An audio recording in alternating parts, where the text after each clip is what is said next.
could go more food. But yeah, enough dilly-dallying. I think we should jump into the news. Maybe? Yes. No? Maybe. I might have to remove this shirt for a sec. Just, Strobs, I might have to remove this shirt for just a moment, because I need to put my my work shirt on. So, hang on. I'm just gonna get a little naked just for you, chat, and then we'll I'm gonna jump into the news. I am also I've lost my feet. I am aware that I've lost my feet. It is news time. Remove the shirt. Reveal the nipples. Go to the news.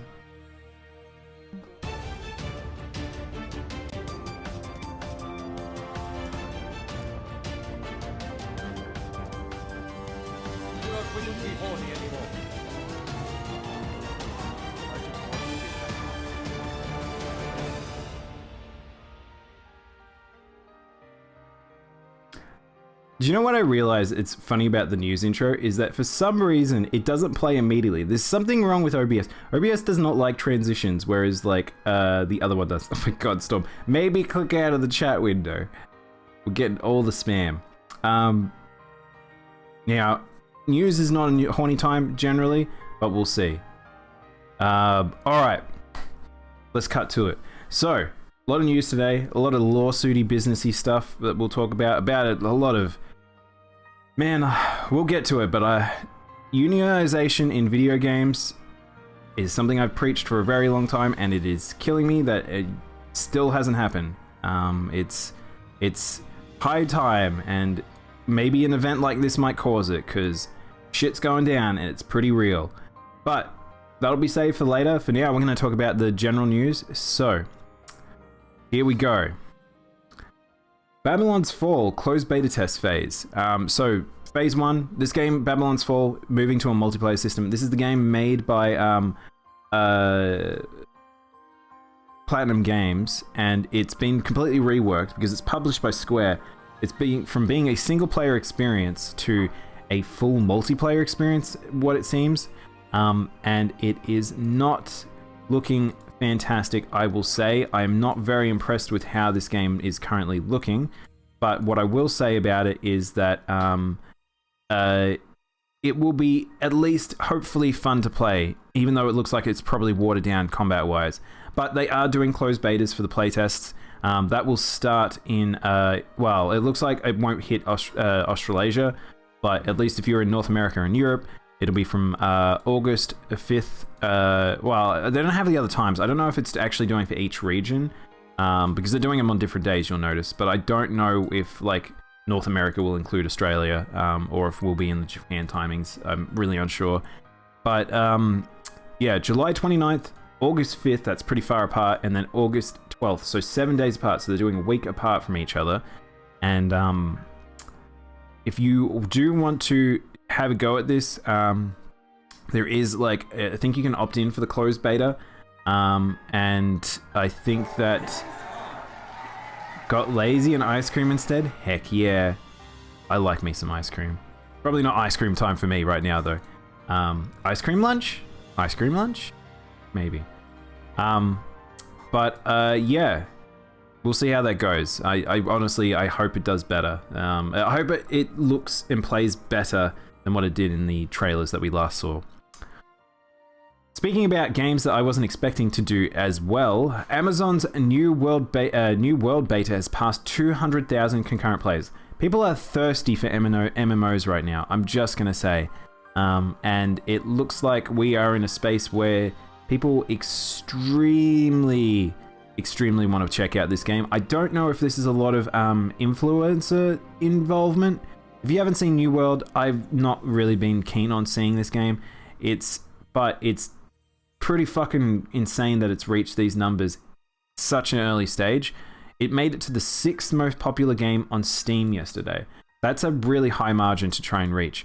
And I honestly believe that it's one of those things that we'll see how far that goes. We'll see if this is the type of game where it's like it will be able to hold that sort of grasp on people, or if people will drop off it. But yeah, I don't know. I'll have to hear more specifically up of this one. Games of this genre aren't my cup of tea. That's fair enough, Zigzagoon. Like, I get it when people talk about MMOs, and this one's got all those like little extra things that I kind of, it turns me away from it because it's becomes less about the stuff that I prefer it to be.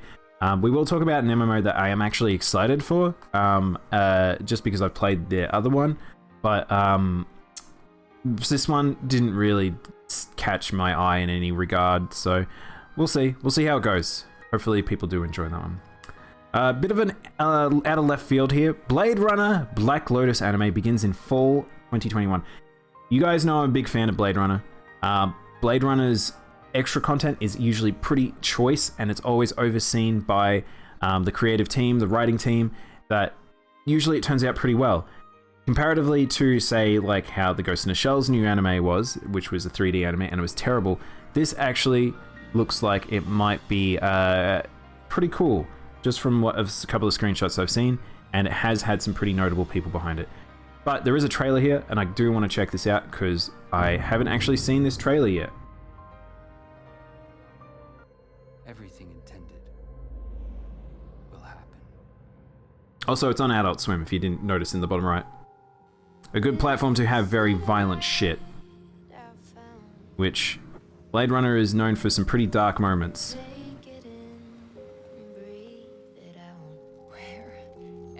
This is pretty gorgeous. Don't forget me.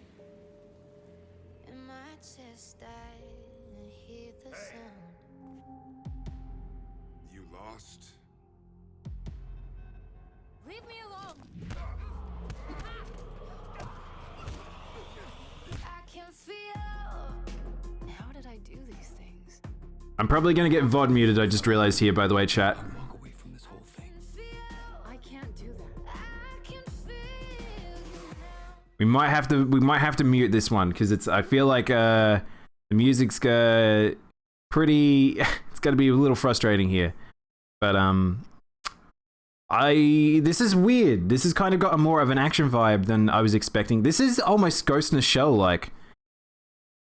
Cause so is she an android? It's not called murder? I'm not gonna know what's going on now, chat. It looks gorgeous. This is absolutely gorgeous. It's a lot more anime-esque than I was expecting, in terms of art style, but it looks like she might be an android and she's being chased by a Blade Runner. Very cool. I'm assuming she must be a soldier class that's like actually been, might be an assassin maybe? Because if you guys don't know, with Blade Runner, a lot of the ones that fought in the war have come back to the Earth that are illegals, and instead of being shut down, they gain sentience and they're trying to live their life hidden amongst humanity, and the Blade Runners hunt them down. And yeah, I assume that must be what she is. So just, I'll have a read. This is a little bit spoilers if you don't really want to hear this. A young woman, Ellie, awakens in LA with no memories but plenty of deadly skills. She is a replicant. There we go. A bioengineered human created a source of slave labor. Over the course of the show, she'll investigate her origins and the mystery behind them, and clash with powerful forces with work behind the scenes. Fuck, I'm excited for it. It's a little tropey, I will say, but it looks good at least, and I trust the Blade Runner team.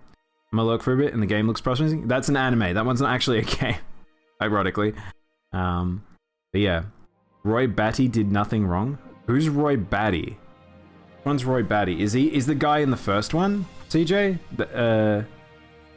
Which one's Roy Batty? Oh no, oh my god, yeah, no, I kind of agree. I kind of agree to some degree, CJ. Yeah. If you guys have not watched Blade Runner, particularly the new one, go watch them both. The original is very good, but it's a bit of an older movie watch, but yeah. Speaking of Adult Swim, have you seen Primal? It's not for the faint of heart, I'll tell you. No, I haven't. What's Primal?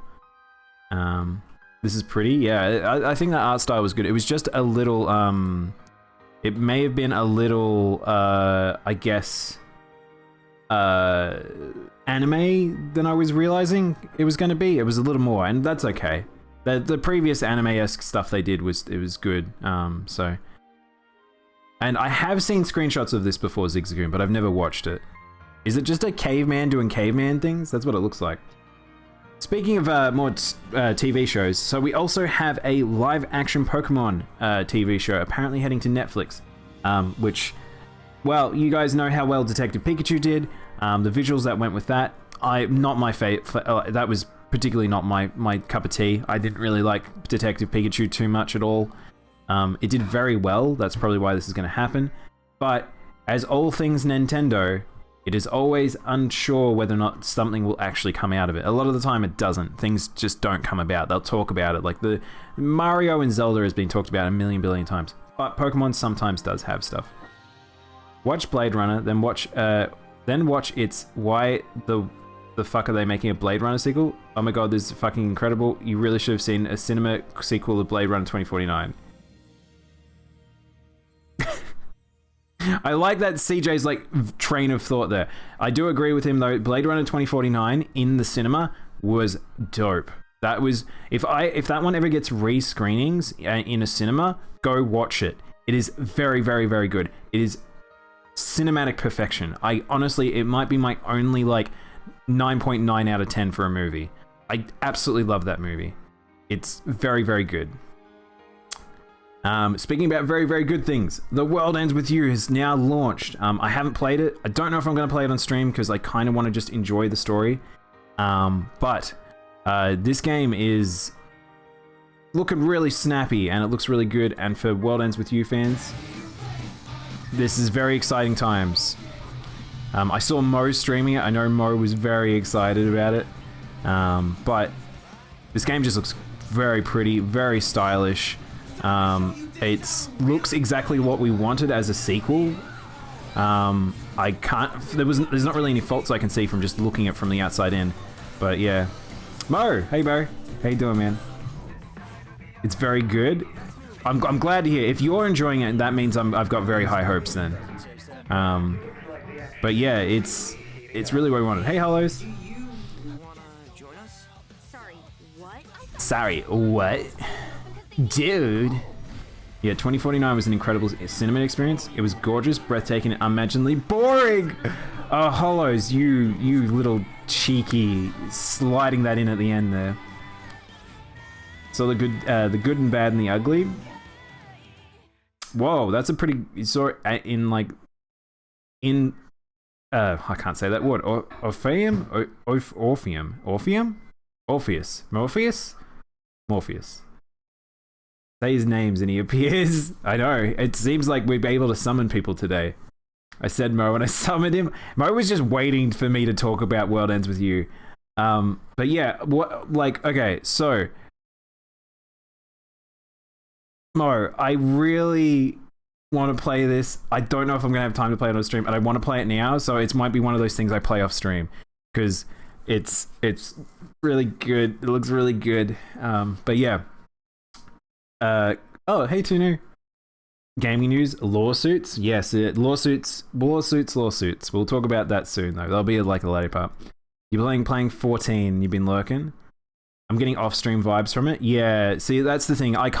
There's a thing with story games where I think it's good to do the start of the story with stream just to get people like intrigued and want to check something out.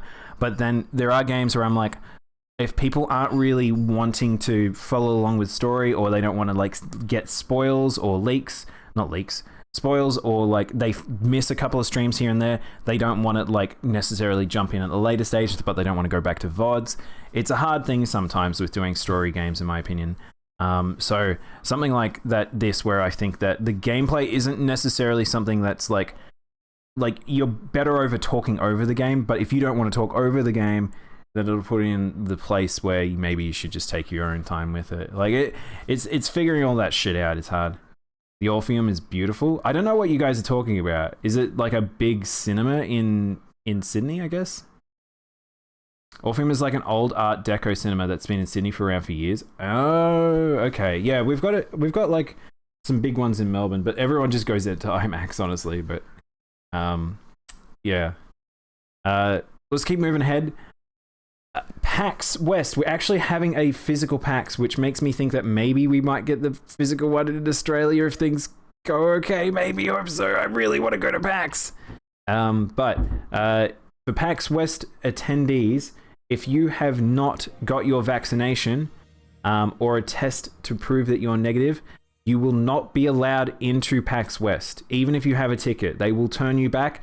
Make sure you have gotten confirmed and you can attend. But again, I don't know if it's worth necessarily going to these big public situations at this stage still, especially in America. Even though you guys got a lot of vaccinations out there, it's still scary times. Yeah, it's got really good points about story-based stuff. Yeah, it's... Yeah, I think it's a funny thing, Mo. I think it's you got to figure out your audience and also how you want to stream it, because I have a big issue where I talk over shit and then I miss everything, and then I miss a whole heap of story stuff and it breaks my brain. And I'm like, no, I want to go back and look at this thing. Some games I'm more willing to take time with it, and then it's just kind of, they're kind of me streams. Like, it's just I can take my time with them, but other streams it's like I don't want it to be one of those things where I'm just zoning out. Your film is nearly 100 years old. Wow, CJ. That's pretty cool. You should drop some pictures of it in Discord, CJ, because I will check it out later. Understandable at new stages, one state is 2/3 infected with COVID. Holy crap. How is it in England right now, Tanu? Is it better? Is it getting better? Because I know here it's like we had a bit of a lockdown, but Victoria is a lot better than the other states, I will say that. Even though we had a bit of a scare, like we were right on top of it. We are mostly functioning as a society in Victoria, and it's good. The UK is not in a great place. I know that Jamie was talking about Ireland being in a pretty bad place, but it's like I don't know how like the cross contamination between those two countries, like how bad it would be because they're just so close. Queensland's going into lockdown. Yeah, I read that. It's a good thing. They need it. They know it. Like, lockdown's not a bad thing. Lockdown's a good thing in the case that you can prevent stuff. 50k daily. Fucking shit hollows. That's terrifying. It's 50-50. You got 50k cases, but the levels are dropping. Mostly unvaccinated people. Oh god. So here's the hard part about the gaming news. This will end up us talking about COVID, just because of the fact that there are so many things that are impacted, and we will talk about it, including some delays that will come out today.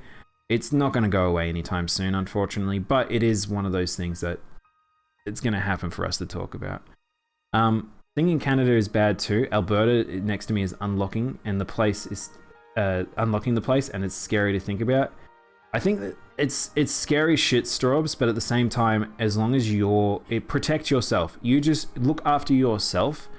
And decide to be careful about what you're interacting with and how you're interacting. And if you are having an interaction, then just take the precautions. Like it becomes a rough thing if you're wanting to do something, but if you're restricting yourself and you're being patient, then yeah. Noia, hey Noia, welcome on in. How's my favorite Palico? I'm doing well because Nier Reincarnation will be released as planned. I have not played it. I am so bad. I've got a couple of things I haven't been playing that I should be playing, but holy shit, chat, Nier Reincarnation is released. This game is out. You can play it. Holy crap. New Nier is out, and I've heard pretty good things.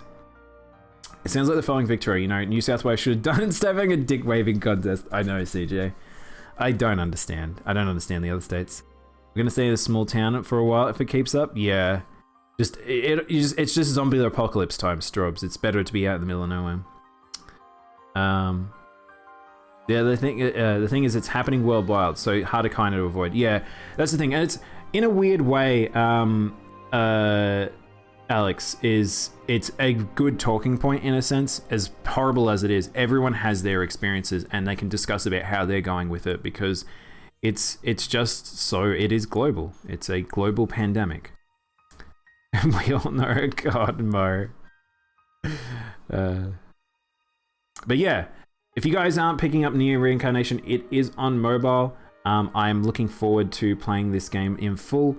We might do a stream with it once I get set up. I've got too many things to play. As much as people keep telling me there is no games coming out this year, you're fucking liars. You have no idea if you're like, if you are saying that, I understand if you don't like a whole heap of genres. There is a lot of games coming out this year that are still very, very good. And I think that maybe you need to open your demographics if you're having trouble finding a game, because there's some killers out this year. Moving on. Despite continuing supply woes, Sony has sold over 10 million PlayStation 5 consoles. Chat, I talked about this, I think a week or two ago before. PlayStation 5 is one of the fastest selling consoles. I don't know if people have realized that. I feel like people are just so in the mindset of, I don't have a PlayStation 5, I can't get my hands on one. These are selling incredibly fast. There is a degree of like, so the funny thing is, people talk about Nintendo and the deliberate limitation of stock and creation that is actually encourages people purchasing at a faster rate. Whether or not Nintendo is actually doing that, or they're being reasonable at how much they have their stocks and stuff, or well, unreasonable in some ways. But Sony, from the limitation of production, actually seems to have a, I guess, a extremely grip on the population. Like, people want to have a PlayStation 5. It is the console of choice currently for people to purchase if you don't have a Switch already. People probably pick up a Switch before they pick up the PS5, but the PS5 is, even without games, people are still very excited. Noia and Tanu having a little drinking time. You guys have the right to be angry. You got fucked over by... I know. So yeah, I think CJ's talking about like all the terrible stuff with like our governments, and I won't jump into that. Political stuff is difficult stuff to talk about on stream, but I agree with CJ. And I feel like Mo might agree too. All right, back to COVID talk, ironically. Well, it might not actually be COVID talk. There are a couple of delays I will talk about here. This one, I kind of expected this to happen, and let's just have me say my piece on Digimon chat. I'm a very big Digimon fan. I'm not surprised that Survive is being delayed. This game is very, not ambitious, but different for what they've made in the past. I don't think that their teams really was up to the challenge that was making this game. And it is unfortunate because it uses all new assets. Unlike, so before the Pokemon team, the Digimon team was actually reusing models of 3D models they've made for a long time. And that's why you do have quite a few, there's not like, they're not super fast coming out. They're not a big team, the Digimon team. And last few games that they've made were very strong and very, very good. And I really like enjoyed them. I was not super like keen on the idea of the playstyle of Survive, but it looks like between like a whole heap of internal business stuff, troubles with development, and now COVID, this game is really suffering. And it kills me because this is delaying the games I would prefer more, which is a new stories game or a new world game. They're the two things that I would love. They're my favorite parts of the Digimon franchise, and Survive is kind of holding them back. So we'll see. Hopefully this game does come out and the other end and is actually decent. But it's hard to say. They do go for a decent amount of quality when they make these games, but if you've played any of the world games, sometimes they can be a bit interesting, I'll say the least. It's infuriating to watch these smug politicians. I know, Mo. Well, you guys look after yourself. I think that's the thing, Mo and CJ. Looking after your fellow man is like it, and encouraging people, those that are around you, to do responsibly. Because if you can make an impact on those around you, it can flow out further than you can realize, rather than yelling at the man, fortunately. Though yelling at the man does help sometimes. I don't think going out into crowds during COVID lockdown and walking the streets is a good fucking idea. That was an appalling thing to see. I need to find Dread Queen or something else. I'll be playing Sonoia. We'll be playing stories after this, after the news. So we will jump in if you're looking into doing stuff too. But yeah. Speaking about delays, another one. There is quite a few delays this week. I didn't grab them all. I grabbed only, I think, 2 that I think were worth talking about. The other one is Kenna, which actually got delayed because they wanted to add more polish to the game. Kenna looks fantastic. I think this game actually will have, like, I think it'll be just an enjoyable experience. I think this will be one of those ones where it's a very family-friendly, good, enjoyable game. This game looks very, very pretty. I think it plays nice as well. Like, it actually has some depth to it, which is nice. Yeah. They're actually delaying it for polish, which if I was ever to see a highlight for or title for they are delaying the game slightly because of they want to improve quality of the game, let them do it. Fuck it. Their shareholders can wait a bit. They can make better money, and if it has better just quality and people remember the game a bit better. So I'm never against this sort of delay, I'll be honest. I know fans are saying Digimon's Re-Arise Facebook page, they want Digimon Links back. I never played Digimon Links, Tanu. I like Re-Arise, honestly, but I kind of understand. It's hard as a Digimon fan. It's hard to be one sometimes, but yeah, it was shocking to watch. I know, Hollows. I need my breakup partner. I'm keen to check this out. It's coming to PC too. It seems like a PS2 game.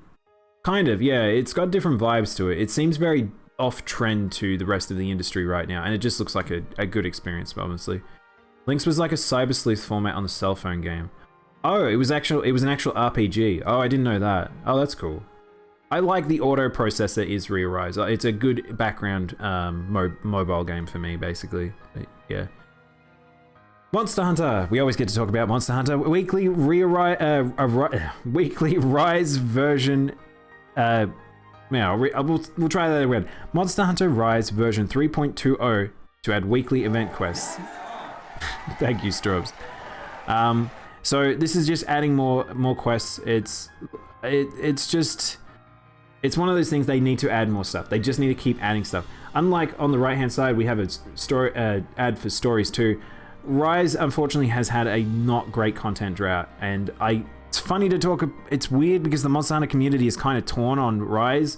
Rise is a fantastic game. If you've never played a Monster Hunter game, do get Rise, but post game it is very different to sort of the weird, like the type of quests. Not the fact that the game came out not having the full lead of content that we normally would have.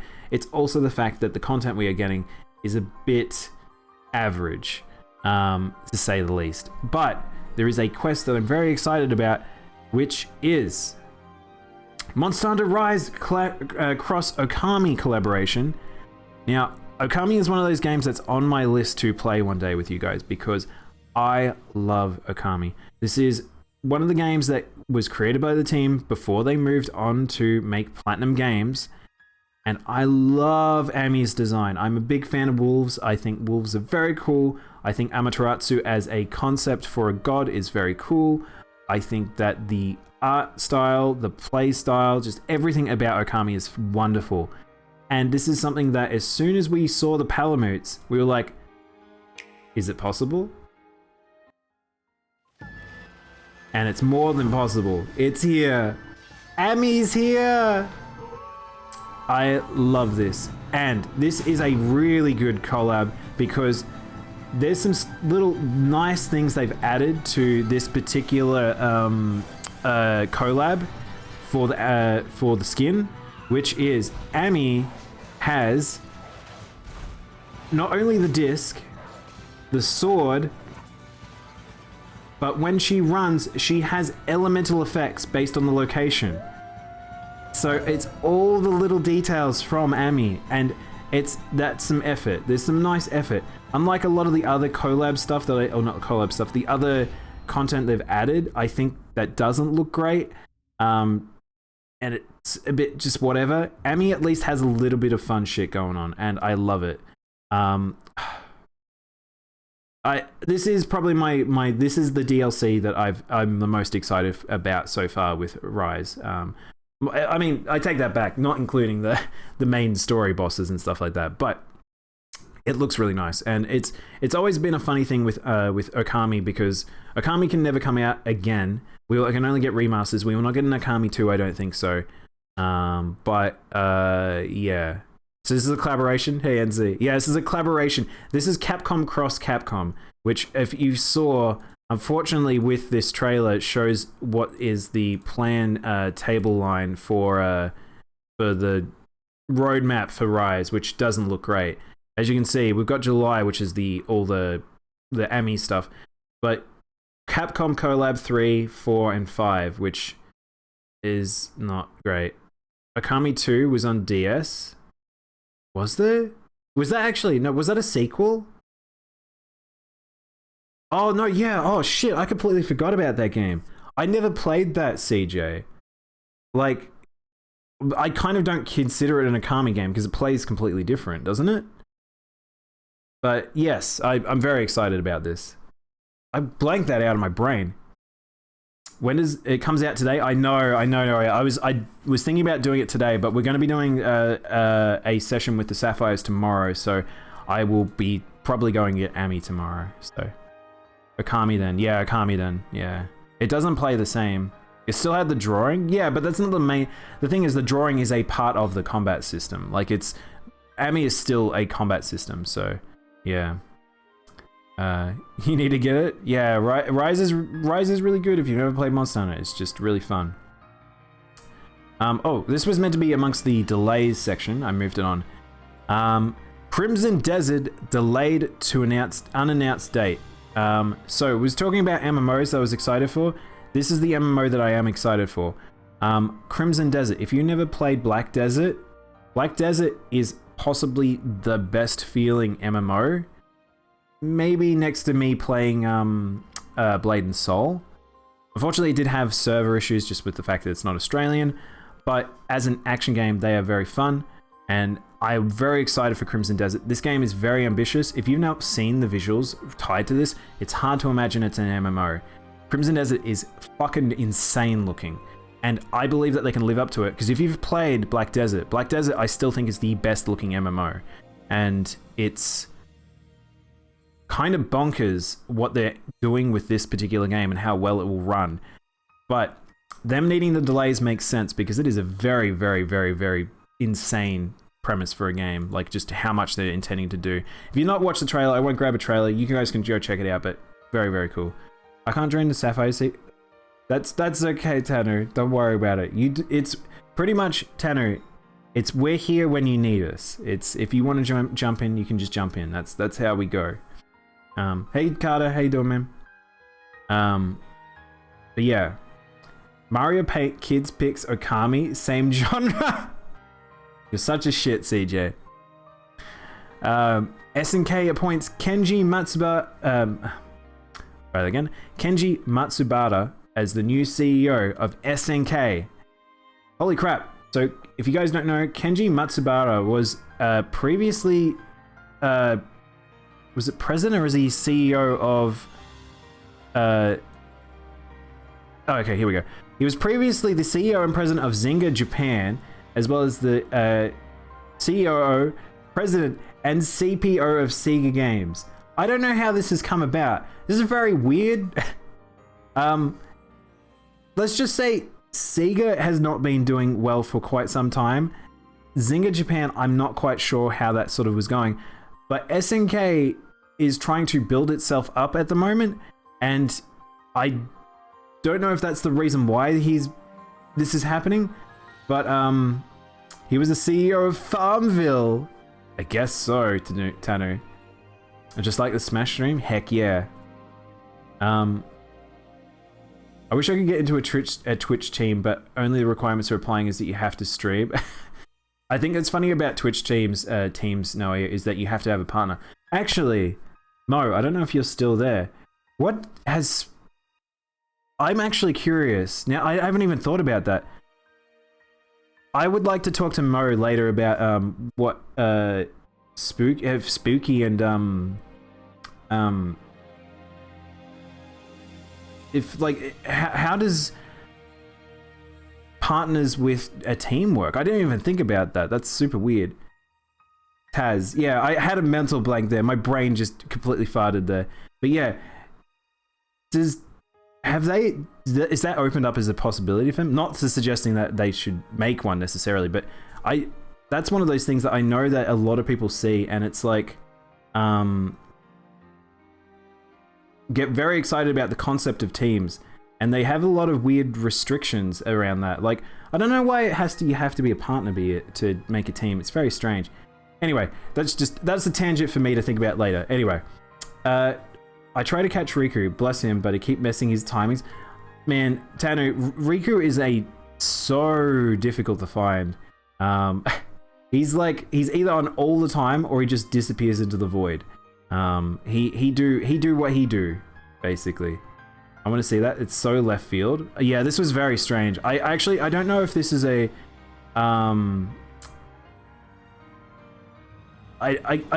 it's hard to say if this will be good. It'll be just interesting to see if any changes happen with SNK due to this, which they probably would. Usually big changes like that do. He's like a unicorn, pretty much. I can't stream until I do a PC upgrade. Man, I need to get an upgrade myself there, Noia. The PS5 system software beta version 2.0 rolling out adds M2 SSD support. Now, I just want to warn people before you get too excited about this. If you opt for this beta version and you do decide to add an M2, this is not necessarily a thing you should do if you don't have a lot of money and not prepared to destroy either your PS5 or your hard drive, because there is a lot of warnings here. Apparently the M2s are overheating, and the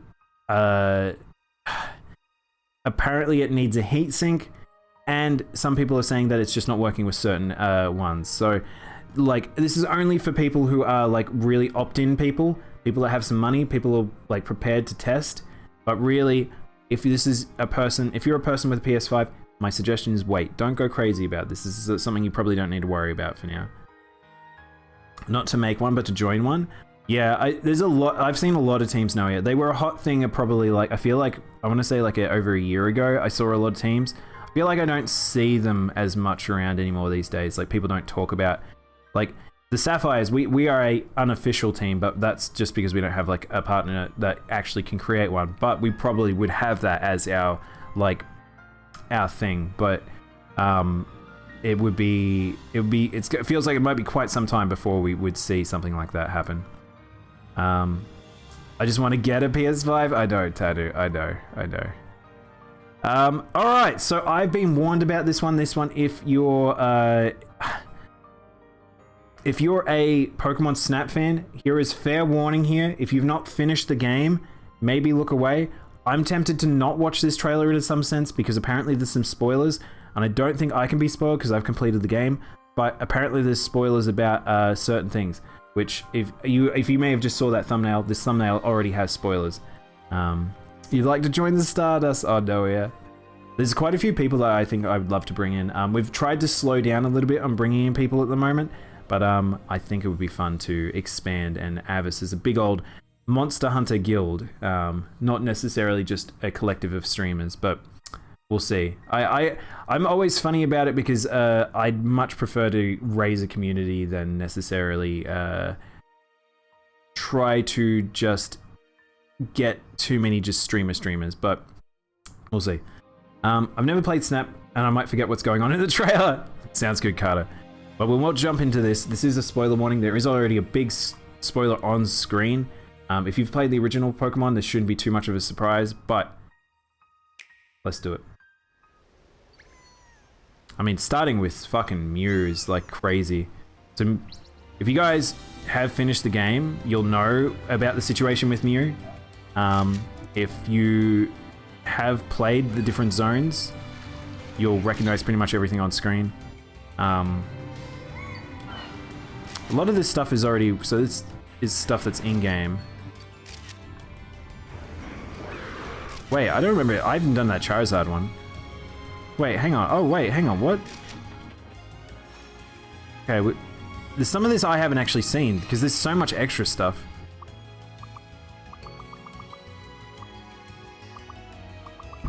Baby Melodic. I know, there's a lot of cute shit. If you've not played this game, it's very good. I do suggest people picking up Snap. It's very, very fun. But there was some stuff there that I've never seen before. These don't look like they're part of the... These look like the zones, but they're different. Oh my god. Okay, so these are all new... There's a lot of new Pokemon here. There's a lot of new Pokemon here. Oh, wow, wow. There's a lot of, like, throwback stuff to old Pokemon Snap. Wait, what the fuck? What the hell? Oh my god, what? Oh, that's so clever. Oh, this is how you get to see, like, all the bugs and stuff. And, oh, tiny mode. Kind of looks a little funny, not gonna lie, but that's so funny. Tiny mode. Gulpin's literally me at a sushi restaurant. That's really cool. So if you guys don't know, this is free DLC, which is crazy. So there's new areas. So what's funny about... It's available now. I didn't realize it's available now. So what's interesting about these, they look like they're the same zones, but they look like the extra paths. For Alligator, I know. This makes me want to go back and play Snap. I didn't do a huge amount of the post-game. My concern with that game still is the fact that a lot of the puzzles don't exist. They're kind of weird mini puzzles just so you can unlock events. But there's so many of them. It's the same problem I kind of have with the moons in Mario Odyssey, where why does Odyssey like have it feels like it reduces your drive to get everything. And I kind of feel like Snap has that a little bit to a degree, but Whatty? I see Shroomish now I want to play. It's very good, Cardo, if you've not played it. It's very expensive, though, as a new game. Thank you for the water, Alex. But it is worth playing. I honestly think this game is worth playing. It's very fun. Annapurna Interactive published new games by Outer Loop Games, Jessica Mack, Ivy Road, and No Code. Now, Annapurna, we already saw them picking up some indie titles and talking about some of the games. But, so... Outer Loop Games previously released Falcon Age, which became an indie darling. Sound Shapes Everyday Shooter. Ivy Road is the developer created by the creator of Stanley Parable and Gone Home and Tacoma. That's really big. Ivy Road is something that people have been keeping an eye on to figure out what they were going to do as their new project. And pretty cool. This one's a bit weird. The new game is also composed by the Minecraft sound designer Daniel Rosenfield. I don't know if Minecraft necessarily has the sound that I would be like, oh yeah, I really need to have that. But yeah. And No Code released Observation. I'm not really sure what that is, but it seems to be a horror game, so it's probably not my thing. But very cool. I'm very excited to see what Ivy Road does. But yeah. Will it be coming tonight? No, not I can't, Mavi. Not tonight, unfortunately. Again, we've had some timings just don't work for us at the moment, Mavi. And it kind of sucks I can't go out tonight. I won't make a big deal about it, but yeah, not being able to see Yonso and Tori and Kana before they go is a little sad to me. So, but then again, that might be a bit delayed. I don't know if their plans are changing just because of real world stuff, but we'll see. Kind of bums me out though. Hopefully we can meet up at a later stage though. I get it, you hate me. You can't say that, Mavi. Also, thank you for the water. So rude, Mavi. Snorlax fed Snorlax time? That's how you wake up Snorlax, you give him food. Tacoma balls. Tack on my balls? Oh, God. Panic managed to sell 20,000 playdates in under 20 minutes. This console found its demographic. So if you guys don't know, the Playdate, it's a very strange device. It's kind of like a weird, lightweight GBA, strange thing. I don't really have any interest in it. I think the games on it seem interesting, but they are very much, it's very expensive for what it is. But if that's what you say, I agree with Jeff Gersman. If you think that this is expensive for what this is, you are not the chosen demographic. You bought two of these! Mo, are you selling one? What's happening here? You're gonna play them in tandem? I think they are very interesting devices. I think if you're a big fan of independent development and limited resource development, I think that these the games on it will be very interesting. It sounds like a couple of them are kind of cloney, so just be aware of that.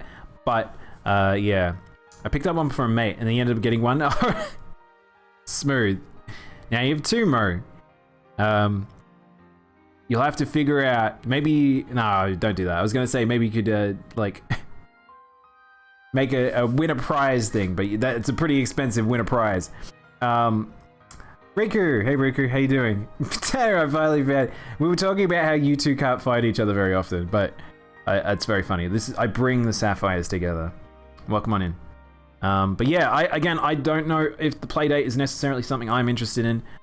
It's not something I would probably spend a huge amount of time because I don't have a lot of like downtime that's not dedicated to the specific games we do on stream. But if you are the type of person who likes little gadgets, little mini games, independent development, and you have a bit of cash, that's probably who it's for. I just don't think that this is going to be... It's not going to be something that people are going to be talking about in the same way the Ouya did, where the Ouya tried to be a competitive console. This is not a competitive console. This is just something that will be on the side. I don't think I'd have a problem selling. The thing is, Mo, they're keeping the creation minimal, where they are only creating enough hardware to put out in the world to meet the supposed demand, which they've met already. And because they're doing seasonal content, they probably will only be making it for the people that will drip in as time going on and stuff like that. So, like, again, this makes sense. This completely makes sense. I bring all the Safs to Yard. He could teach you, but he'd have to charge. Thank you, Tattoo. Ouya was a big kek. The Ouya is a weird thing to talk about. It's so very strange that that kind of happened when it happened. Honestly, it's a funny thing. There's a lot of funny stuff related to game development where it's like competitive stuff. I think Amazon is a good example. That you look at Amazon, look at Netflix, them doing their things right now. It's very, very strange. Yukami DLC is just low rank. Oh, that's actually a good thing, Noia, because that means everyone can get access to it. I was in the first batch in the first 2021 batch. So I can afford fast if I can need it. That's the thing, Mo. Like, if you can, then it's like, it's fair enough. It's what people have described it as. It's a good disposable income device, and I agree with that. I think it's fine. I have no problem. I just think that people... It was a weird thing when it was originally pitched, where it was like they were talking up the indie devs and stuff like that, and it was like, here's a platform for indie devs. But is it going to be a platform for indie devs that's being as hard development? You can only make for it if you get a license and you get sold amongst the seasonal stuff, or it will open up as a dev kit situation, so lots of people can tinker with it. But it's a toy and not a platform. 100%. Yeah, that's it. Monster Hunter movie online video release getting closer. Oh, Tanu. We don't talk about that in our movie. We don't talk about that movie. You've been doing your best at surviving. You can do it, Riku. You're strong. Mr. 24-hour casually. Alright. Speaking about weird things and disposable income, Pokemon Red and Blue Bicycle replica will appear in real life. So I told my friends about this, and they kind of were like, what, does it fold up? What is this? Look how weird this bike is. It's very chunky looking. It looks like a children's bike, and it probably might be a children's bike. But it looks like a toy. This looks like a toy. Weird bike. But yeah, again, Japan very good at making weird novelty products that get sold, and only minor. They only make X amount of these things. Now, of all the things that to get merchandise, sometimes I think Pokemon just likes to milk itself dry. But yeah. Do you guys have $1 million Pokebucks? You're gonna have to buy it for $1 million. Oh, this trailer is very funny. Pokeballs on the tire. Apparently it doesn't fold up, because that was a friend of mine pointed out the bike from Pokemon Red and Blue. The reason why it was like interesting, BGM. The reason why it was interesting in-game was because it folded up and you could put it into your pocket. Don't think you can fold this thing up. I'm fairly sure looking at that, you can't fold this up. But it definitely doesn't sell for $1 million. You won't need a ticket or something to purchase it. But no vouchers needed. It is being sold in Japan. I think they had a price on this. They have the price on this page. They did have it in the video, but I zoned out. Probably it'll probably be only sold for like 1,000 or something like that. It'll be expensive, but not too expensive. Can't ride it. Went into a ball. It went into a Pokeball. I guess items went into balls in that game. I think maybe I don't know. Time to get back on Pokemon Go and hatch them eggs with the incubator with them bikes. This is what you got to do, chat. You just go get an ostrich eggs, ride around town, see if it hatches. It's a giveaway prize? Oh, is it? Is that what it is? Oh, it's one of the... Oh, right, of course, because Japan, again, also does these things with the lotteries and stuff like that, so that makes sense. Giving away this bike replica through a sweepstake. Okay, so it's, yeah, it's pretty standard. Yeah. But yeah, there we go. The bike, you can get it somehow.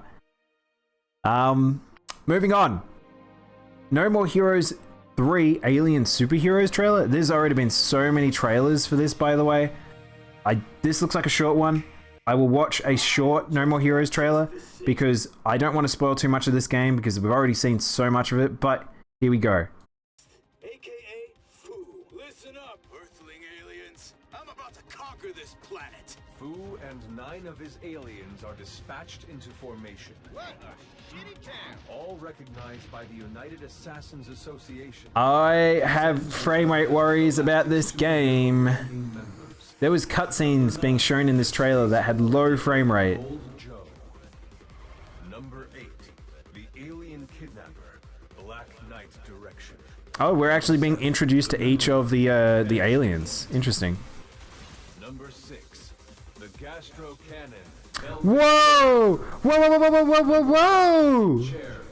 I know that art style. I knew that they were in it. I didn't realize to what degree. Holy shit! It's throughout the game? It's her motif? No way! Number 5. The Dark World Princess. Midori Midorikawa. Whoa, why is it just straight up a hero? Like a human? The Big Four have gathered. I'm a goddamn superhero. The all-out, all-star battle of space versus Earth. 24 frames is enough.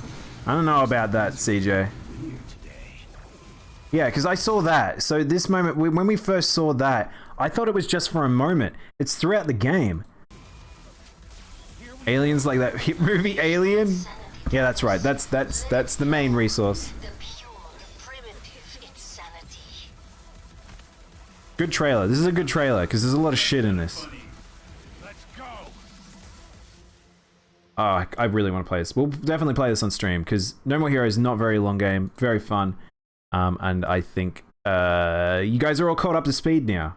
Minus the whole me not playing the extra side games because apparently they have a lot of lore in them. But I can't do much about that. Alright, from weird aliens to weird DLC. 2 Point Hospital Sonic the Hedgehog pack is out. Is 2 Point Hospital got anything to do with Sega? Why is this a thing? The hand thing reminds me of Cartman's J-Lo hand. Oh my god, Tanuki. I wouldn't even have thought about that. But yes, this is a very weird DLC. Does Sega have... It's by Sega? So is 2 Point Hospital is a Sega game? That makes more sense. Look, there's some questionable Sonic collabs. Yeah, that's the thing. Sonic... It's funny with Sonic because it's like I always feel like it's kind of like this weird thing where it's just slapping him everywhere. He's just everywhere. I don't know why this is a thing. I've never played 2 Point Hospital. I've never been like interested in this necessarily, but like I guess this is a thing. And it just looks like people wearing costumes because it's like over the top of them. But yeah, there you go. Guess that's a thing. Just Sonic everywhere. It looks super cursed. Oh man, Riku, Sonic over the top of models has had a lot of cursed things in the past. That one didn't look the worst. Sonic's in my room. This is someone's fanfic. For sure, someone's going to do that. Oh god. You're welcome for the imagery. Thank you, Tanu. It's, I don't know. I just don't, Sonic, I just want Sonic to just be in a good space. It's one of these characters now where I love the old Sonic games, but he feels like he's just a rattled out corpse now, where he's just like, just put him in stuff. And that's kind of like Mega Man. Like Mega Man has that problem for me. And I don't know why Capcom has not fixed up Mega Man to some degree, but at least they don't do what Sega does with Sonic.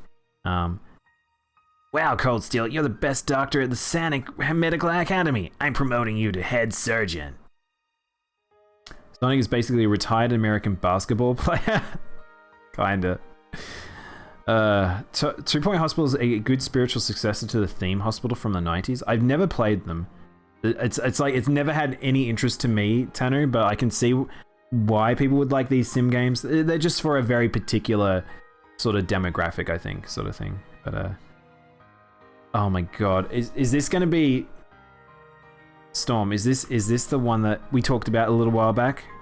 Sonic the Demon? Does it have his skills? Oh, it doesn't have it on here. Sonic the Demon will always be funny to me. Theme Hospital was amazing. I was a Sims person. I'd never played that game. I have a confession. Yeah, go for it, Tanu. What is it? Not Tanu, Selmas. What is it?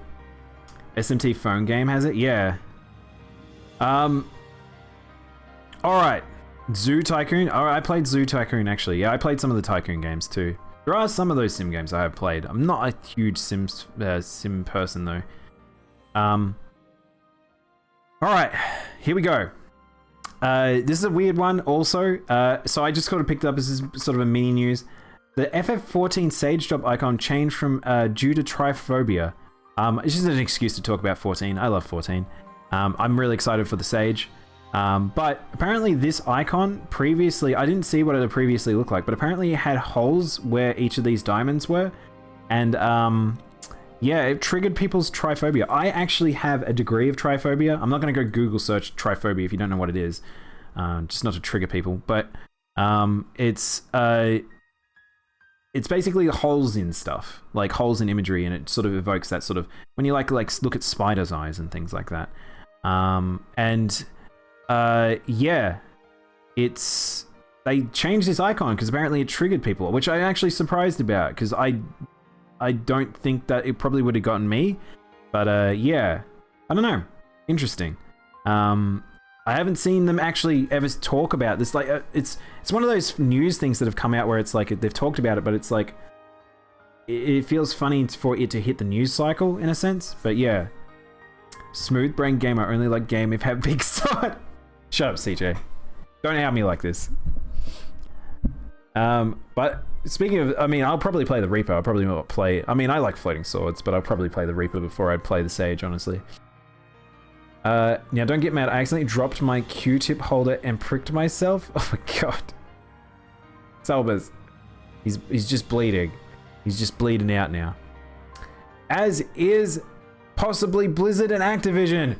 Alright, we're here, chat. We're at the big news moment of the day. Holy crap.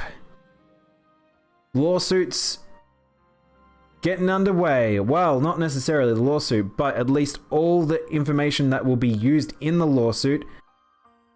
If you guys do not know what's going on, I am going to be talking about this a decent amount. We've got quite a lot of it. There's more and more is coming out from both Activision and Blizzard, and even Ubisoft about this. Haven't heard from Riot yet, but here we go. Hey Ellie, welcome in. Drama Llama. Here we go, drama alert. So, this is the big news at the moment for, some of this is a bit triggery, understandable, Tanu. So some of this, I'm going to go into heavy... Can't even be mad at that. That was a smooth segue. Selmas, thank you. So, here's the thing about this one, which is, I don't want to talk about specifics too much, because there is a lot of grotesque stuff that's been brought up and some horrible things. And but I'll give you the context of what all of this is about, which is Activision and Blizzard are being sued by the state of California, by the way. This isn't the same as the previous ones. There is a reason why this is a bigger deal than the previous different lawsuits and class actions, because Activision and Blizzard are being sued by the state. That means that there is no lawyers that can go and go and change up some things defending each side. There's a lot less sort of twisting that can happen here. That this is something that is going to get very real for both of these companies. Don't know what degree, because this is the first time we're seeing this in the industry, but holy fuck, this is a big deal. So previously we've seen both Ubisoft and Riot have similar allegations, and people be turned away and people step down, and lawsuits actually going forward. But a lot of changes didn't necessarily happen. Still ongoing problems with those companies, and I still hear stuff every now and then, and it seems like we've got a situation with Activision and Blizzard where all of those things are going to be brought into the light as it goes forward. Now, we've heard a bit from both higher ups in both Activision and Blizzard, but it seems like perhaps over the past 2 years, while the investigation has been going on, both Blizzard and Activision has been moving or getting rid of people as time goes on to avoid themselves getting into further troubles, as well as bigger people stepping out of the company before all this stuff started happening.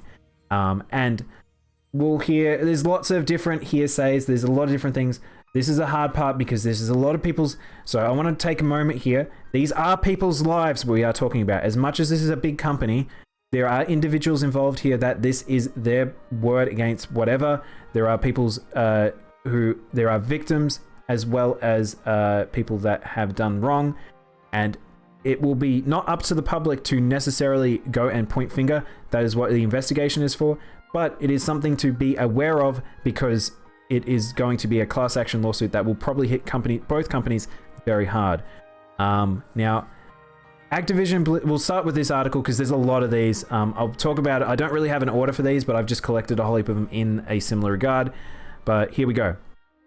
Activision Blizzard confirms former WoW director was fired over misconduct. So if you guys don't know about the Cosby Suite is a thing that's been brought up. I won't go into it specifically, but you've probably heard the name Alex Asafarabi. People who've played WoW have probably definitely seen this name around in-game, not just knowing it from outside of what he did with the game. But yep, Asafarabi was confirmed to be fired over misconduct, not him leaving it, as was originally presented or what people thought. And it was... this is okay. So here's a hard thing. This is a thing that's like, if he was fired before all of this, yes, it's good that he's now been fired. But the thing is that he is maybe taking scapegoating. We might see a bit of this happening all around, where stuff should have been done sooner, but now's the time that they need to do it so that they can get away from it. Yeah, some rough shit around this. This guy in particular was meant to be supposedly very bad. And so is a couple of his cohorts at Blizzard. Now, I'm going to probably talk about each company as I go. This is on the Blizzard side. There is stuff on the Activision side as well. Remember, they are two different companies, as much as they're known as Activision Blizzard. Each of them, I think, should still be treated as individually situational, because people existed on Blizzard side long before they were Activision Blizzard. Same on the other side on Activision. So, but yeah, usually they present it the other way around. Blizzard Activision. They've actually just gone for Activision Blizzard for this article for some reason. But that's one thing that's happened. Oh, okay. So this is this is the one that I wanted to put later because it's a collective. So we can talk about a bit of everything because it's got a whole heap of headlines for different ones because a lot of shit's happening. Let's talk about Ubisoft. So Ubisoft staff back to Activision Blizzard protest. Blizzard and Activision both are having big internal stuff where staff are very unhappy, being very vocal, having moments where they're like, this is an open letter for they've opened it to 500 people, within the organization. They've had walkouts. They've had protests from actual staff. This isn't fans or anything like that. These are individuals at the companies talking about this stuff. And now we're having Ubisoft also having their staff get involved as well, because Ubisoft staff are also having victim issues related to this as well because of the previous stuff. Yeah. So now, including signatories from 32 Ubisoft studios around the world. So Ubisoft is going to be trying to get involved in this. I think this is now is the time for both. As much as Ubisoft and Riot stuff is being like handled to some degree, they're not satisfied and they want to get re-involved. They should do that, and I think that's good because the industry needs this. This is something that's very, very, very, very big, and I think that these big companies are corporate, but they still have individuals working on them, and they need to have visibility. And now is the time for them to lean into their visibility. I think journalism is incredibly important at times like these, and yeah, if they can collect all the news related to this stuff, and if it is told in a very cohesive manner that people can digest, and at least get the tone of what needs to be happening, then that's good. There is a lot of stuff related to Ubisoft. If you've not looked into the court case related to that and how the CEOs got fired and different people got moved to different parts of the company, go look into that. We've talked about that in the past, but a lot of shit happened there. Yeah. Example, though, however, is Ubisoft staff claim publisher has sidelined their demands and continues to protect known offenders. And this is why they're involved, because Ubisoft is still having these issues. And it's one of those things where they need to talk about it. It is the time to get involved. So hopefully we do see some changes in these big corporate companies, and other ones come up to step up. Because things like this. Activision Blizzard CEO Bobby Kotick details actions and addresses issues raised by lawsuit. So we're finally getting something from Bobby Kotick talking about this stuff. Now it's where are we? First on this was employee support. Kotick saying that each and every claim will be investigated and will not hesitate to take divisive action. There's very corporate and very business-like wording around a lot of this stuff that's been happening, especially on the Activision side. Blizzard a little bit less so, and Activision has always been a little bit more business, I will say, but it's one of those things where both companies, Blizzard and Activision, has voiced that they are not happy with the statements. Both of them are just saying that they aren't really addressing the issues. That there's none of this talk matters unless they see something happens. Yeah. Initially, our responses to the issues we face together and your concerns were quite frankly tone deaf. It is imperative that we acknowledge all perspectives and experiences and respect the feelings that have been mistreated in any way. I'm sorry that we didn't provide the right empathy and understanding. Now, if you didn't see another, I don't think it was a CEO. I've forgotten which status he was, but there's already been a statement from an Activision representative who is very high up, who basically had a completely, he was completely against the entire thing. He was saying the lawsuit was frivolous. It's ridiculous any of this is going on, and completely the wrong response. The industry and fan bases, everyone was triggered by that. That was a completely wrong thing to say, and now it's one of those things. They're on damage control. That's kind of what's happening here, and now they've got to keep themselves in a very specific state, because if they open themselves up for blame, that lawsuit will come down even heavier on them. So you're going to see very particular wording from both companies from here going out, I believe. But not too surprised with some of this stuff that's been stated by Activision. But this is why Bobby Kotick gets the big bucks, ? Yeah. Solidarity intentions on display during the employee workout at Blizzard HQ. So if you guys didn't see the images going around, Blizzard literally had their staff walk out. Their people were finally at a breaking point that they felt comfortable that they can walk out. Very big focus you can see is women's voices matter.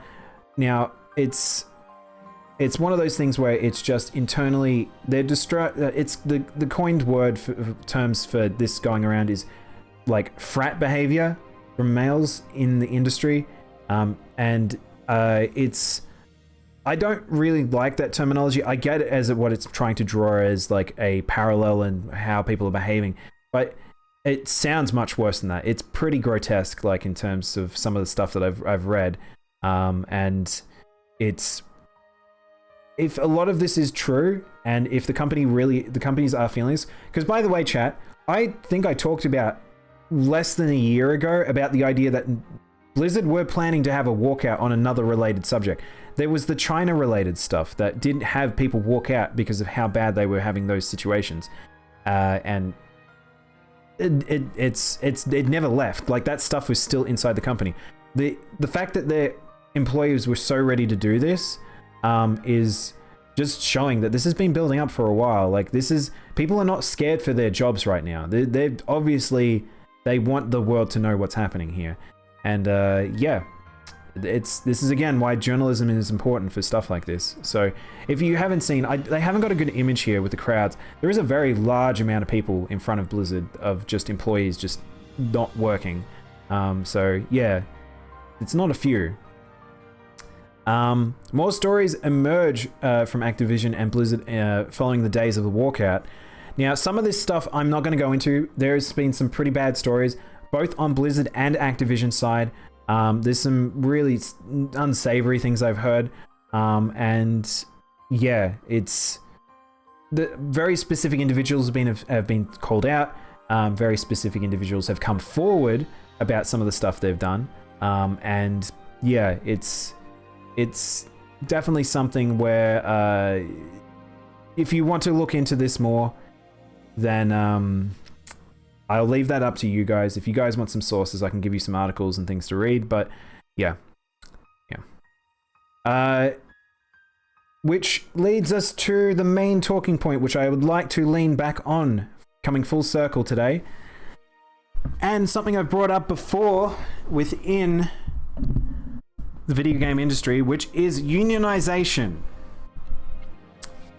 Blizzard vets and founder of Undead Labs urges employees in the industry to unionize. I still cannot believe that this is a thing within America that I still see comes up quite often. There is a very seemingly frustrated section of employees that will still refuse to unionize in America, and I understand why there's trepidation around certain unions over in America, but it is required in some parts to get things done. We have unions in Australia, and they are not the devil. I assure you of this. They do help people. I've seen it firsthand for organizations. It is very good for it to exist, and for situations like this to spiral out of control. Oh my gosh. The Taco Shack just subscribed. Milk and juice. Thank you, Taco. But so with this, it is very important, very, very important for unionization to start right now. I think that this needs to be the trigger. There needs to be a point here where enough boils up that the games industry decides to finally unionize to protect their employees. As you see companies such as Tencent, or you see ones like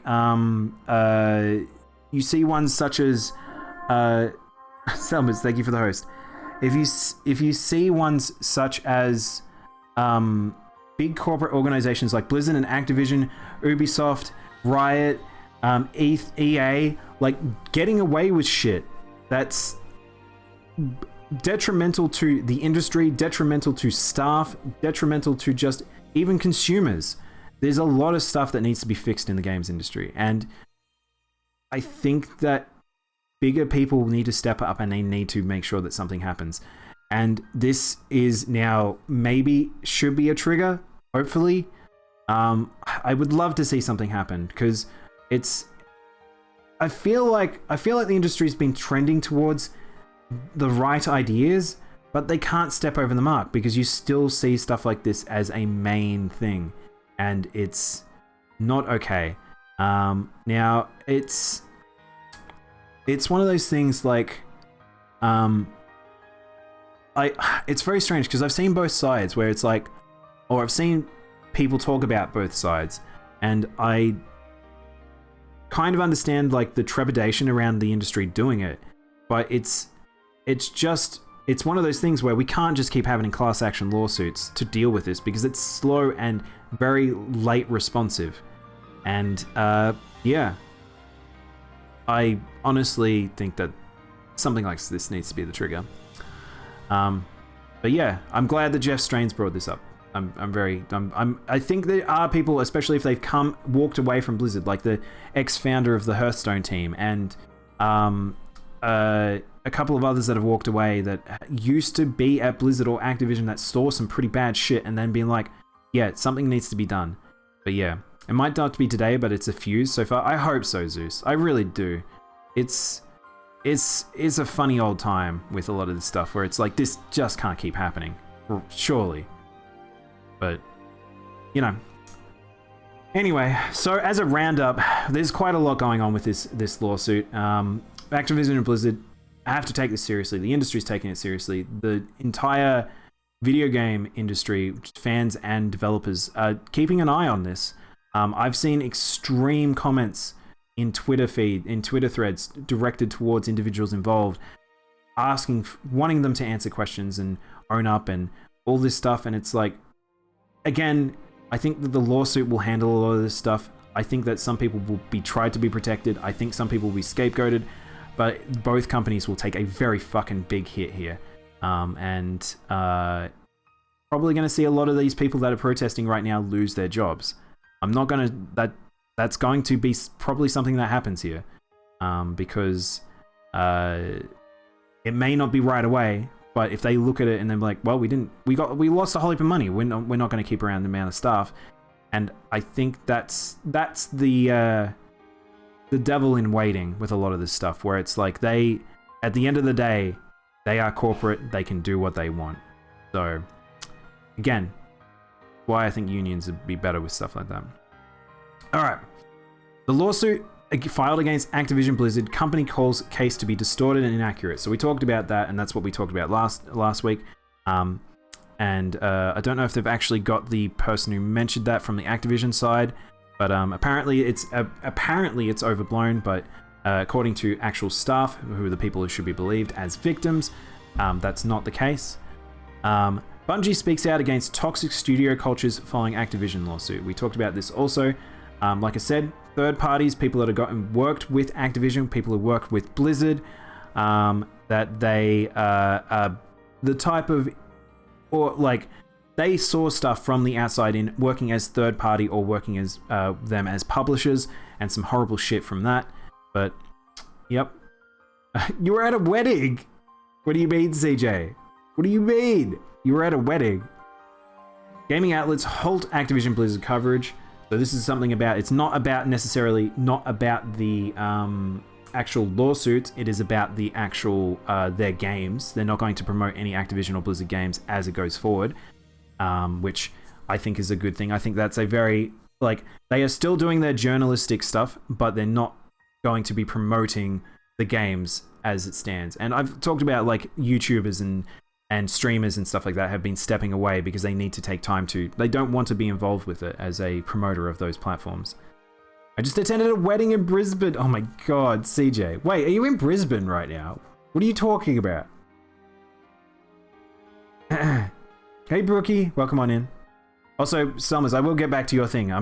We've got to get through the rant stage of this. Oh, it's a live stream. Oh my God, a live stream wedding. No way, CJ. That's pretty cool. Gaming outlets halt... Oh, I read that one. Blizzard Activision addresses harassment discrimination lawsuit. We had the comments from JL and Brack we talked about last week. We had former Blizzard executives apologize for failing women, which is Mike Morhaime, and who got fucking destroyed on Twitter about talking stuff. Also Chris Metzen as well. I honestly would love to think that Chris Metzen is not a terrible person at heart, but and I've heard that apparently staff believe that they were actually hidden from some of the actual shit going down. Because I think these two dudes seem like genuinely nice people. It'd be sad for me to that it is, and that's that thing. That's my Blizzard bias showing. But it's sounds like legitimately they just didn't do enough. Activision Blizzard employees reveal walkout. We talked about that. Bobby Kotick details actions to address issues. We talked about that just before. Teams promised changes following Activision Blizzard lawsuit at the Warcraft team. Fucking, they can talk as much as they want. Until they do it, they need to, like, it doesn't matter. Shareholders rights law firm investigating Blizzard. This is actually this is, I don't know why that's not at the top. That's like they've got like a proper full-on thing. And over 3,800 current employees, current and former Activision Blizzard staff decry response to lawsuit. Hang on, what is this one? Oh, this is the open letter. So this is the open letter is now up to 3,800 people, which is a fuck ton. Individual staff for a place like that of that size, that is a lot of people. Just by the way, not just any wedding, Brisbane wedding. The wedding and the reception are ruined because of the lockdown. Oh, CJ. Staff respond to Bobby Kotick's statement. We already saw some of that. Ubisoft staff backed Activision processes. We saw about Ubisoft. And Activision Blizzard confirms former WoW creative director was fired of misconduct, which was the thing we opened with today. So that's pretty much gotten you up to speed with everything that's going on. Like I said, very big deal. This is going to be a very big deal in the industry. This is a lot going on. Kind of exhausting to talk about, but it's not going away anytime soon. This is one of those things. There's a couple of big lawsuits and corporate-related scenarios that are happening at the moment that are going to probably shake the industry pretty hard and will be going for quite some time. And hopefully this just spurns on a couple of different new laws being established to protect employees and games designers and games developers. And then also unionization might happen. That would be nice. But yeah, that's pretty much us up to speed with the lawsuit as it is, with how much happened over the week. A lot happened over the week. Much has probably happened in Genki's stream. Hey Genki, welcome on in, man. How was stream? How was Paladins? I've just ranted for I don't know how long. Hey Jamie, how you doing? Alright, I need to get a bit of water while Genki talks for me.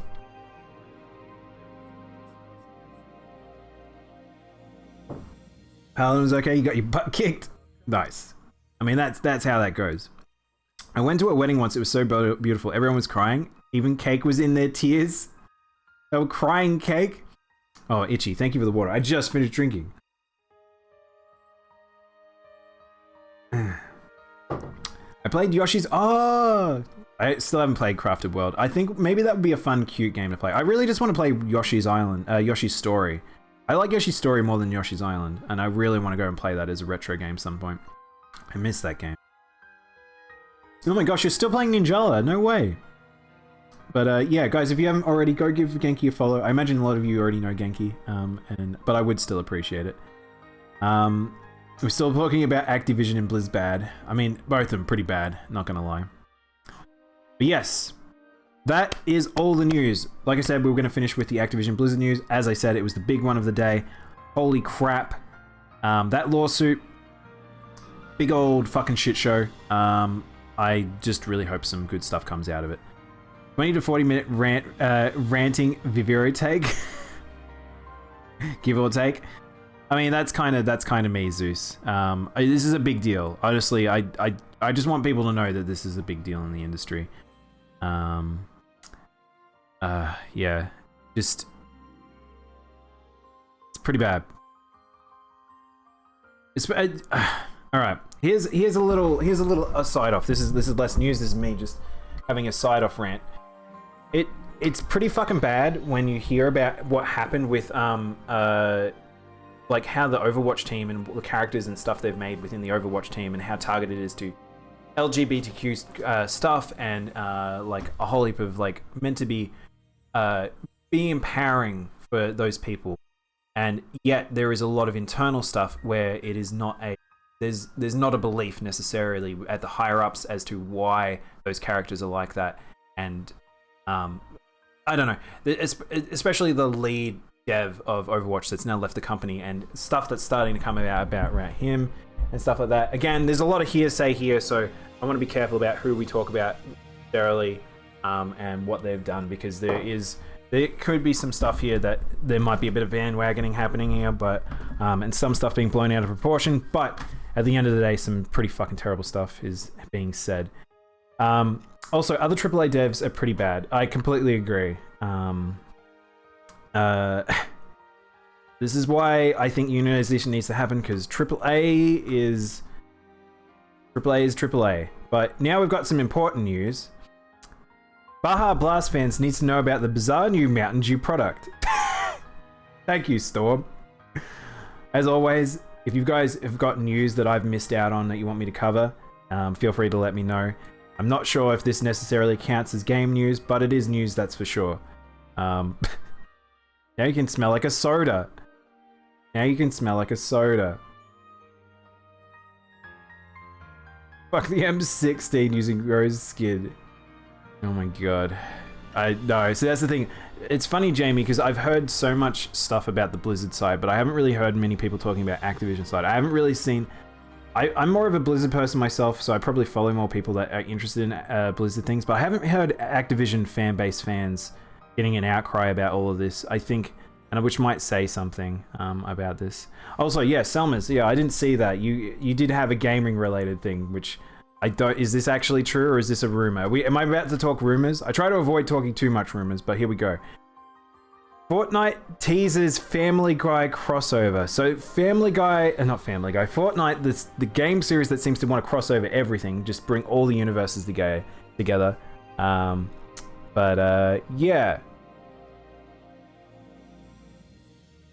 They sent me a survey with some franchises. Weird. If this is true, then that's very... Fort Guys or Family Night? Oh no, Genki. I mean, I feel like this is one of those things that's very much like, it presents to me like, I'm not a Family Guy fan in any way, shape, or form, and I'm not a fan of Fortnite, so this is one of those things, if you are either of those things, perhaps this is for you. First keys, Storm cleans a Baja Blast. Like, it's like a tight Baja Blast. That's true, CJ. I wouldn't be surprised. And he's going to clean them with that Baja Blast spray. That's what's going on. Not any soda, it's the Mountain Dew Baja Blast. By the way, chat, I went to KFC yesterday and I could have gotten the Baja Blast. I think it is the Baja Blast equivalent flavor in Australia. Didn't get it though. I went the Pepsi. I know, it's disappointing. I think Porsche is supposed to be making some petrol-smelling aftershave. That's terrible, Jamie. Ugh. But there we go. All right, if no one else has any other news, I think that's all the news for today. And I think we'll take a bit of a break, and then we will jump into stories too. But yeah. Big old business day. Business be business. Petrol smells amazing. Jamie, you're kidding me. What's this? Oh god. What is this, Storm? Is this news? What? This looks like a product. Hang on. Okay. Stop. Jet fuel aftershave though? That'd be sick. I'd love that smell. What are you talking about? Jet fuel smell? What are you guys talking about?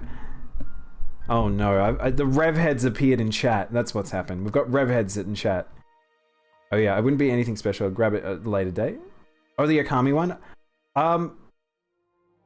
What do you mean? Riku, are you not excited for Akami?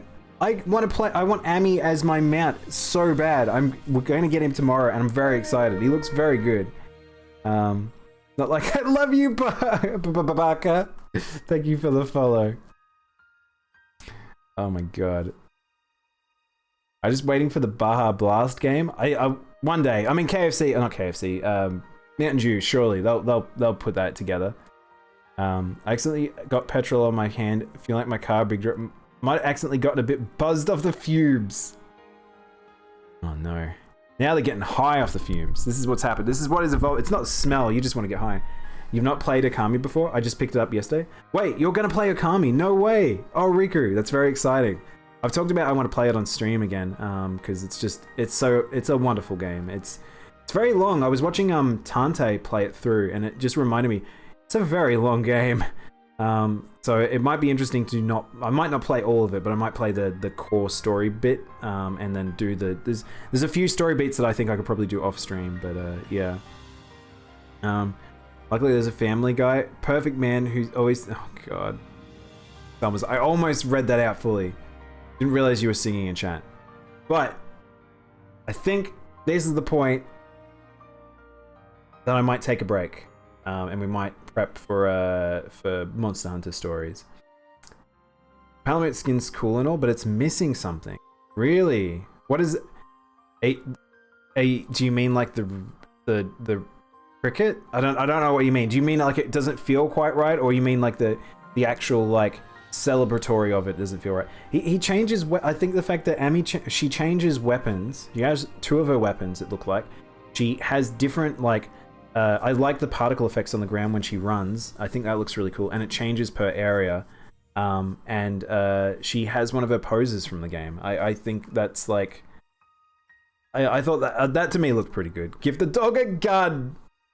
Oh no, you've set one, but that's no that. Jamie, that's not gaming related. A Jet Moto on PS1 and there was a Mountain Dew racer. We're derailing here. It's more to do with Rise itself for me at the moment. I agree, Riku. I mean, we talked about it before about the Rise versus Stories in terms of I guess the hard part about Rise versus Stories right now is Stories is getting very good content, and Rise was playing catch up to get to the 3.0 mark. Now we've left at the 3.0 mark, and we kind of need to wait a while they either work on whether it be Dragon Age 2, Dragon's Dogma 2, or Monster Hunter World 2. They've probably split the team very heavily, and then also the fact that the idea that we still also have to have. There probably will be a break period, and we might see this as the season 1 tie over while COVID recovery still happens, and then they'll move into a season 2 of Rise DLC. I hope. That's my fingers crossed. I've been browsing forums and watching people defend it and saying it's the same.